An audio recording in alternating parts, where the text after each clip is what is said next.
दिल्ली की आबकारी नीति में कथित घोटाले से जुड़े ईडी के मामले के बाद अब सीबीआई मामले में भी दिल्ली के मुख्यमंत्री अरविंद केजरीवाल को सुप्रीम कोर्ट से जमानत मिल गई है। संदीप पाठक मेरे साथ है। संदीप जी, कितनी राहत भरी खबर आपके लिए?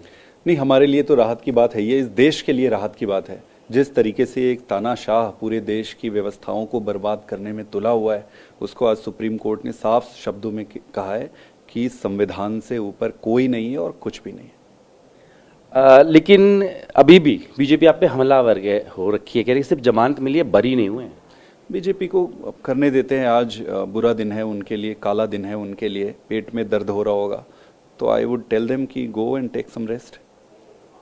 कुछ शर्तें लगाई गई हैं कि दफ्तर नहीं जाएंगे, उसको लेकर क्या आपको लीगल ओपिनियन तलाश रहे हैं? जो भी कोर्ट ने कहा है वो तो सर्वमान्य है। बाकी जो भी बाकी चीज़ें हैं उसको लीगल जो प्रोसेस में अवेलेबल है, नॉर्म्स में, उसको फॉलो करेंगे। जब कोर्ट फैसला सुना रही थी तो एक बार फिर से सीबीआई पर बड़ी टिप्पणी की है पिंजरे तोते को लेकर। ये बहुत बड़ी बात है। हम पहले दिन से ये कहते आ रहे थे कि ईडी और सीबीआई के सारे ऑर्डर्स, उनको जो इंस्ट्रक्शंस आ रहे हैं वो भारतीय जनता पार्टी के हेडक्वार्टर से आ रहे हैं। आप हमारे पुराने सारे स्टेटमेंट्स उठाकर देख लीजिए, और इसमें पूरे देश में किसी को भी संदेह नहीं था कि ईडी और सीबीआई अब भारतीय जनता पार्टी के पेरोल पे हैं, उनकी पर्सनल प्रॉपर्टी है। आज सुप्रीम कोर्ट ने, माननीय सुप्रीम कोर्ट ने इस बात को और स्पष्ट कर दिया। पर इससे मैं खुश नहीं हूं।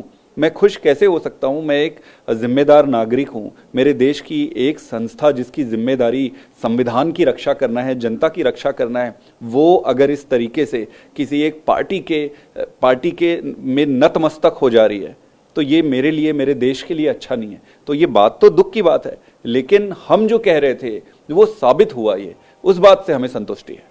पूरी सुनवाई के दौरान आपके वकील एक ही बात कहते रहे कि इंश्योरेंस अरेस्ट है। देखिए, मोटा मोटे आपको दो चीजें समझना पड़ेगा। इस देश में तानाशाही कभी चला नहीं है और कभी चलेगी नहीं।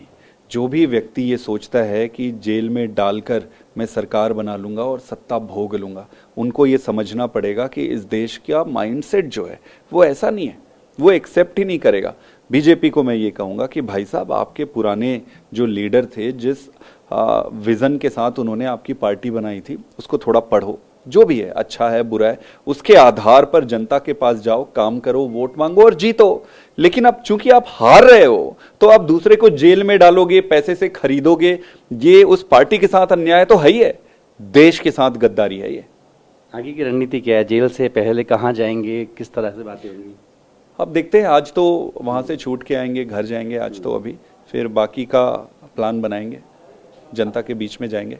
आखिरी सवाल, हरियाणा चुनाव को लेकर बहुत तैयारी आप कर रहे थे, तो उसको लेकर क्या लग रहा है कि बड़ी गति बल मिलेगा जब वो खड़े होंगे वहां पे? देखो, आप पूरी अगर सच्ची भावना से, श्रद्धा से ईश्वर से कुछ मांगोगे तो ईश्वर दे देते हैं। उनका बड़ा दिल है, और पूरी पार्टी, पूरे कार्यकर्ता सब कह रहे थे कि काश अरविंद जी होते, काश अरविंद जी होते, काश अरविंद जी। तो भगवान ने कहा तथास्तु। ठीक है, बात तो शुक्रिया। तो आम आदमी पार्टी कह रही है कि वो पहले दिन से कह रहे थे कि ये मामला साजिशन है और सुप्रीम कोर्ट से बेल मिली है, तो उसे एक बड़ी राहत के तौर पर आम आदमी पार्टी देख रही है। होगी चेतन के साथ, चेतन भाटी, टीवी दिल्ली।